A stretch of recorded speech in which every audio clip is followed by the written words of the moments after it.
contains 12,000 bottles.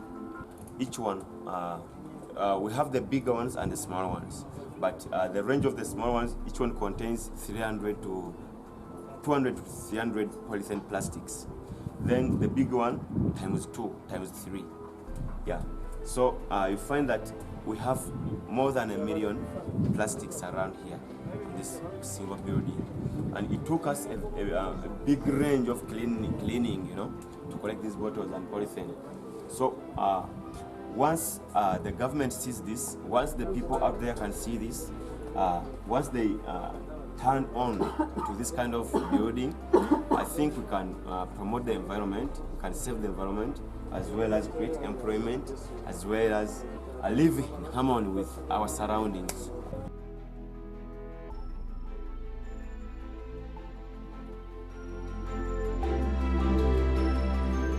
This is the men's wing. Have the men's wing on the side. These are the small bottles, the one that contains 300 to 300 plastics inside, and the bigger ones, they're down here. We start with the bigger ones down because of we want to see like the foundation is firm. See, yeah. So we start with the like 8 courses of big ones. Then we continue with the small ones. Yeah.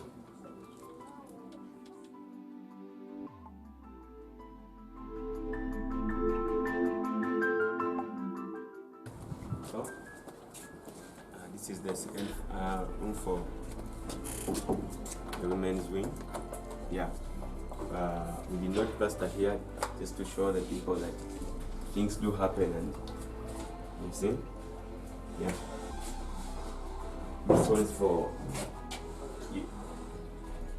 and we have solar. We did not put hydroelectricity. We used solar. Yeah, it's the same. Just like the other side is the same as this one. We build while changing the designs. When you look at here, you find bottles of the same fashion at the bottom. So we decided to use them, like put them here to bring out that great design, which is good for people to come and see. Yeah.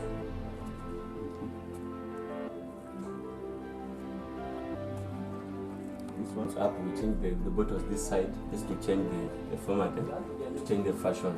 Here the bottles at the other side, the other one covers the side. So it brings out a good structure, a good design.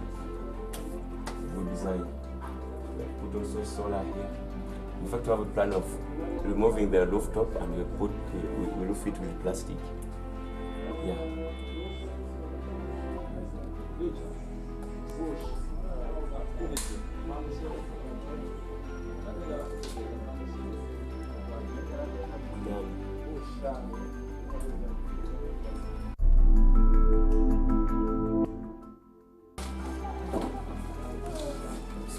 Inside, you can't even know that it is made out of plastic.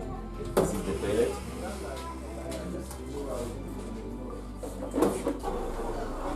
There are 2 stalls with 1 bathroom. Yeah. 2 stalls with 1 bathroom. Because we found out that very many youths they don't bathe because most of them don't have where to stay. Most of them, they stay like 8, 10 in a room, so there's no space for bathing. So they end up taking a month or even a month minus showering. So we had to think about them. Yeah.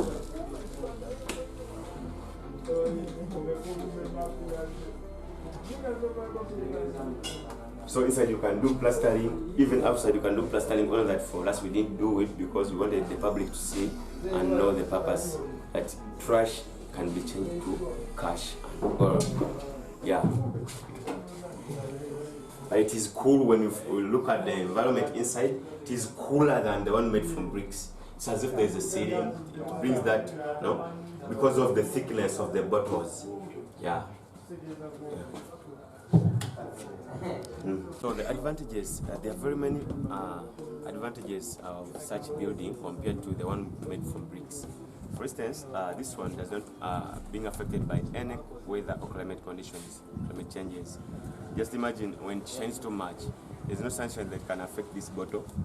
There's no rainfall that can affect this bottle. There's no wind that can affect.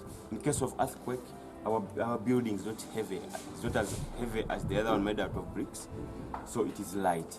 So even if you're making skyscraper out of the bottles, you make big thing with, which is what? Not heavy. So it is environmental friendly. The building is environment friendly compared to the other one made from bricks, because with bricks you have to dig somewhere and make a brick. Once you do it, you continue to do it, there will be a valley dam, you know? And when it rains, a lot of problems. See? So if you are using this kind of building, you will not affect the soils, the landscape, you will not affect water, you know, not affect anything. Yeah. It's not the duty of the government to protect the environment.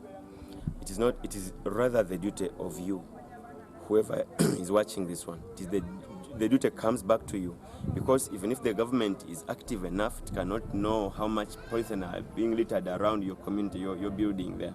But it is you who will know how much plastics are here. What can I do to control this?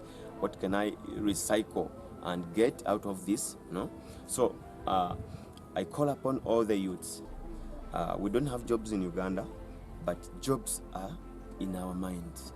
So you can create any job anywhere. You don't need to come to the city. You don't need to, anywhere you can be creative and do something that can enhance your country and enhance your income.